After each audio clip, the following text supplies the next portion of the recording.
बिस्मिल्लाहिर्रहमानिर्रहीम। दोस्तों अस्सलाम वालेकुम। यूट्यूब चैनल दिलचस्प वीडियोस में खुश आमदीद। दोस्तों अगर आपने अभी तक हमारा चैनल सब्सक्राइब नहीं किया तो प्लीज़ हमारा चैनल सब्सक्राइब करें और बेल के बटन को लाजमी दबाएं ताकि आपको हमारी नई वीडियोस सबसे पहले मिल सकें।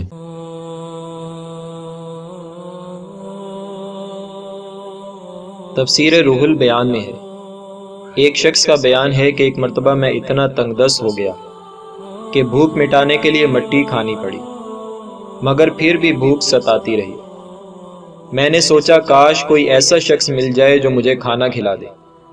चुनाचे मैं ऐसे शख्स की तलाश में ईरान के शहर अहवाज की तरफ रवाना हुआ, हालांकि वहां मेरा कोई वाकिफ नहीं था। जब मैं दरिया के किनारे पहुंचा तो वहां कोई किश्ती मौजूद नहीं थी। मैंने इसे बदफाली पर महमूल किया। फिर मुझे एक किश्ती नजर आई, मगर उसमें सुराग था। यह दूसरी बदफाली हुई। मैंने किश्ती के मल्लाह का नाम पूछा तो उसने देवज़ादा बताया, जिसे अरबी में शैतान कहा जाता है। यह तीसरी बदफाली थी। बहरहाल मैं उस किश्ती में सवार हो गया। जब दरिया के दूसरे किनारे पर पहुंचा तो मैंने आवाज लगाई, ए बोझ उठाने वाले मजदूर, मेरा सामान ले चलो। उस वक्त मेरे पास एक पुराना लिहाफ और बहुत ज़रूरी सामान था। जब मजदूर ने मुझे जवाब दिया तो वो एक आंख वाला यानी काना था। मैंने कहा यह चौथी बदफाली है।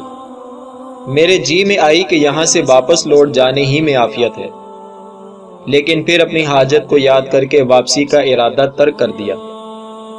जब मैं सराय पहुंचा यानी मुसाफिर खाने में गया और अभी ये सोच रहा था कि क्या करूं कि इतने में किसी ने दरवाज़ा खटखटाया।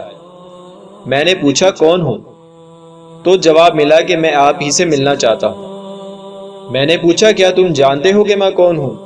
उसने कहा हाँ। मैंने दिल में कहा या तो ये दुश्मन है या फिर बादशाह का कासिद है। मैंने कुछ देर सोचने के बाद दरवाज़ा खोल दिया।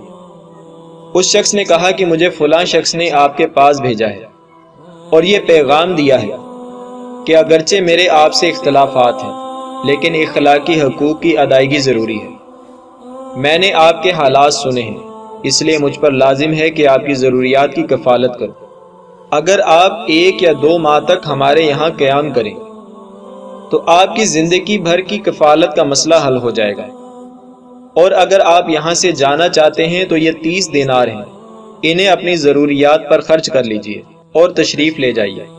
हम आपकी मजबूरी समझते हैं। उस शख्स का बयान है कि इससे पहले मैं कभी 30 दिनार का मालिक नहीं हुआ था।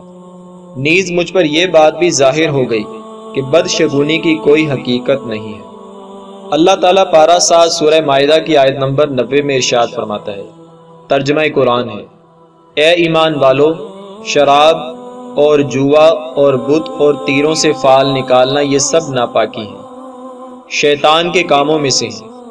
इनसे बचो ताकि फलाह पाओ। अल्लाह ताला की पाक और बुलंद बारगाह में दुआ है कि अल्लाह ताला हमें दीन की समझ अता फरमाए। दोस्तों हमारी इस वीडियो को लाइक और शेयर करें, और अगर अभी तक आपने हमारे चैनल को सब्सक्राइब नहीं किया तो हमारे चैनल को ज़रूर सब्सक्राइब करें। अपना बहुत सा ख्याल रखिएगा। अल्लाह निगहबान।